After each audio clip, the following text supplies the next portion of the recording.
everybody, Josh Searton, a World Alternative Media here, and of course we're joined by author and economic analyst here, OM, John Sneisen, and there is big trouble in Manhattan and the Bronx and other places around New York, and as this article from Zero Hedge says, this is the breaking point. Manhattan home sales plunge most since 2009, and as the article kind of goes into, as U.S. home prices have rocketed to within a hair's breadth, 1%, of their highs from 2006, we've pondered the question of whether this is a market top or a breakout. The high end ultimately could be the final piece of this puzzle. And going on here, for what it's worth, analysts at UBS to Morgan Stanley have predicted that a correction is looming in the near future. We recently reported that, according to data collected by a private company, Manhattan apartment sales plunged to a 6-year low in January. And now, Bloomberg is reporting that Manhattan home sales plunged the most since 2009 during the first quarter, according to a popular report compiled by Miller Samuel Inc. and Douglas Elliman Real Estate. The two firms tabulated that sales dropped 25% during the first quarter. Meanwhile, Corcoran Group, which compiles its own report, recorded an 11% decrease. The drop was observed more or less evenly across the market, from the ultra-high end, which has been struggling for months, to studios and one-bedrooms. And John, this just keeps getting more and more extensive. We haven't really gone into New York much in the past, but of course, they are not left out of this massive manipulatory bubble that we're seeing growing in hyper-localized markets across the board. We saw the return of collateralized debt obligations not that long ago with, Wells Fargo, with BMO in Canada. Of course, they're called collateralized loan obligations now because it's become a dirty word, collateralized debt obligations. And interestingly enough, I think it's important that people should know about this because we don't go into it enough. Collateralized debt obligations are basically packages of mortgages, say, let's just say 97 terrible mortgages mixed in with 3 good ones and then rated by the top AAA, which is absolutely insane. But John, can you go into what is happening in New York and some of the stats you have here? Well, what's happening in New York is, of course, a heavy renters market as well. There's a lot of people that, buy and hold real estate there and then rent it out. And as you can see, if you go into Zillow, you'll see that the stats are very much, a lot of rents out for, leases compared to actual sales on condos. Yeah. So that's a big thing. I would actually also, what we're going to take a look at is Bronx, which is one of the neighborhoods on the island. What we got to look at Bronx, what caught my eye is the pre-foreclosures that's currently out there versus how many sales that are out. So the pre-foreclosures currently is 2,128. Meanwhile, you have the sales by agent is 1,543. So it's actually more pre-foreclosures coming out, and that's people that are in default on their mortgage. They can't pay their monthly or weekly payment on their mortgage. So that's actually a huge risk. A lot of potential, like a huge flow of new houses that has to be forced onto the market. So remember in 2009 when we had a huge collapse in a lot of the different markets. It wasn't, of course, all over the United States, but it was a lot of big crashes in Detroit, for example, and also a couple other markets that really got hit huge. And that's, I think Bronx is a market that's kind of looks very scary right now. We have a lot of people that can't pay their mortgage. And of course, prices in Manhattan has reached, as you said, their 2009 highs. They're about to.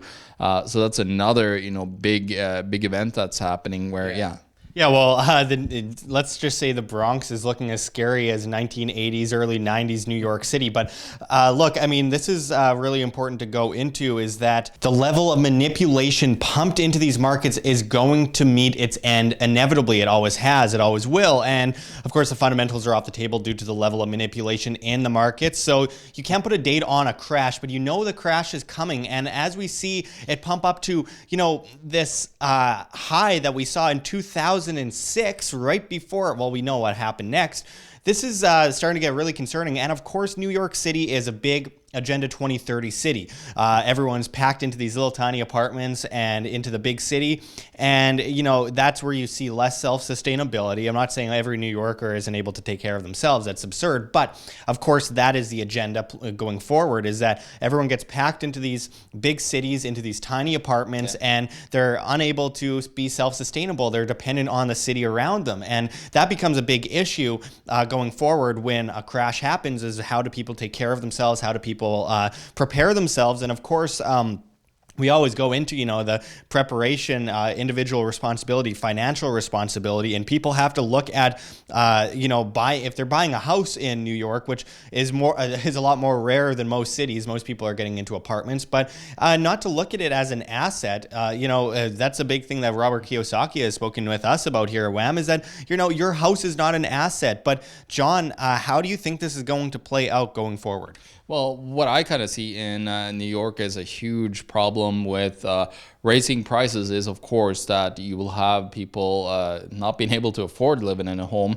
And even you got to remember also rents has to go up with the price. So because the people has to pay off the mortgage. If you buy a house and then you want to rent it out, well, you got to cover your mortgage. You got to cover all your expenses. So that rent is going to be, of course, higher and higher and higher, depending on the prices, how high they go. So you're going to have and continues, I think, what we see in LA and other places where you have mass amounts of people that are homeless because they're getting pushed out of being able to afford a house.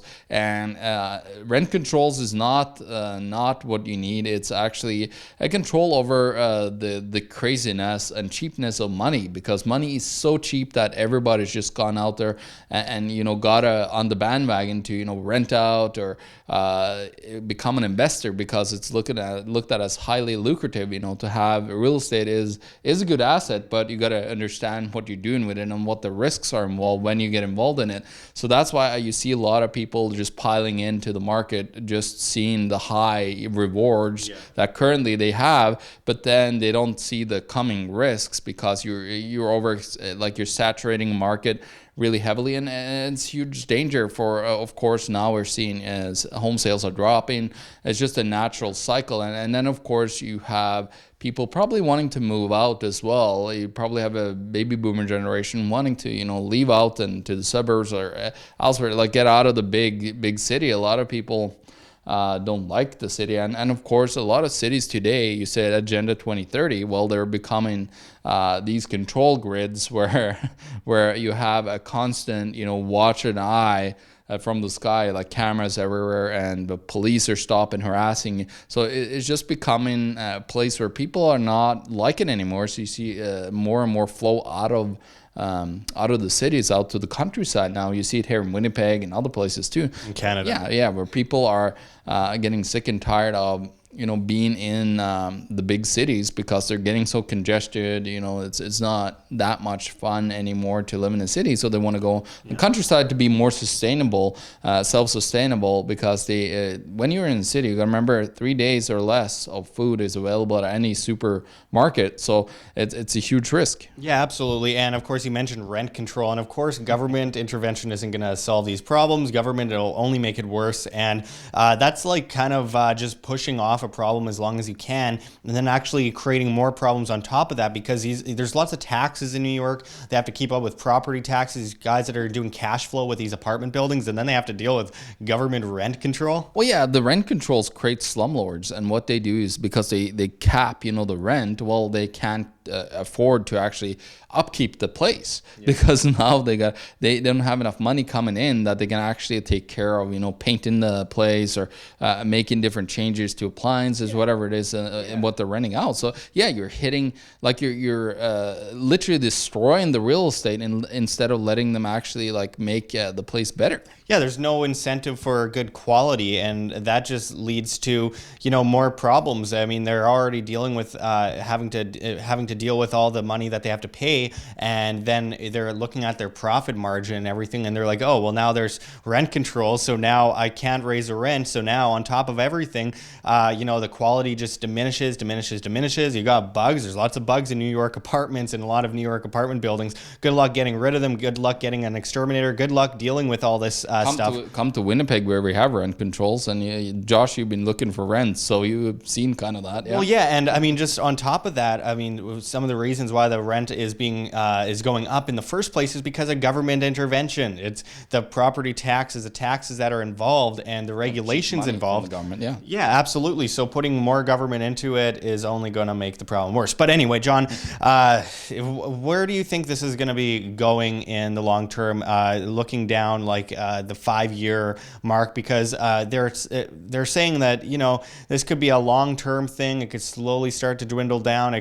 We could see a new all-time high, which I think is very possible. But then where is it going to go from there? Because there has to be more than just investor confidence. There has to be quality. Well, yeah, you gotta look at the sectors that are heavily, like what is of course Manhattan all about, and one of the major sectors is the financial sector, and the financial sector is not going to do that well over the coming 5 to 10 years. So of course I think New York, because there's such a massive financial center and it's a huge part of the economy, I think they're gonna see a massive hit coming down the line, because it's it's huge, like Wall Street and everything surrounding it. It's so many people working in that sector or in like attached sectors to that work with the financial sector and so on. So I see that as a massive risk, because we've been talking so much about the stock markets that are way overvalued, and then the bond bubble come in and so on. So that's what I see as the biggest risk in Manhattan, of course, is the financial sector, which is going to implode the whole island. And then people think that they can play games and think that maybe if we elect Cynthia Nixon from Sex and the City, that will change everything. We need her as governor, and that will make things. People, look to yourselves for the solution. Don't look to government. And we're seeing the continuation of these government monopolies within the banking system, which is actually causing a lot of the manipulation that we see in the real estate market, which is going to implode, and the bubble is going to be epic. Well, I just love how they romanticize as bankers in Sex and the City, of course, with Big, being the such a wonderful guy, the financier, they're just making him into such a great person. Meanwhile, they're scamming people, they're ripping people off, and they're bad people, most of them. Actually, when it comes to the sector, it's just a rotten, like they completely, like what they did when it financialized the economy, is that it kind of rotted within, like anything from moral to caring about humanity. It's just like completely disappeared, because it's all about money, and money, of course, triggers the same part of the brain as cocaine. So I think cocaine sales will go up with also the decline in making money on the Manhattan Island, because cocaine will be probably cheaper, so they would just replace the money that they lost with cocaine. Yeah, well, they need their fix, right? And and television is always going to promote the bad guys as the heroes and all that, just like they promote the government and everything. I just find it funny that you actually watch Sex and the City, but anyway. Okay, I'm forced to. Yeah, sure. Anyway, so thanks for going into this with us, John. And until next time, this is Josh Sigurdsson and John Sneisen signing out from World Alternative Media. Find the truth, be the change. Like what you see here, WAM? Don't forget to check the links below. GoFundMe, Patreon. We can't do it without you. Any donation is very much appreciated, especially as we are so overwhelmingly demonetized and censored by YouTube, as the ADL comes in and flags all of our content as hate speech. Also, check our Bitcoin address in the description as well as on the screen for you to scan if you please. And also find us at steemit.com at Josh Sigurdsson, the future of social media, where you get paid in the upvote of your post in Steem, the cryptocurrency. And also find us at the Red Pill Expo, which we have a reference link for below in the description and the comments as well. Hosted by G. Edward Griffin, amazing speakers coming out to speak this year. Don't miss it. It's in Spokane, Washington, June 21st to 23rd. We hope to see you there. But until next time, this is Josh Sigurdsson signing out from World Alternative Media. Find the truth, be the change.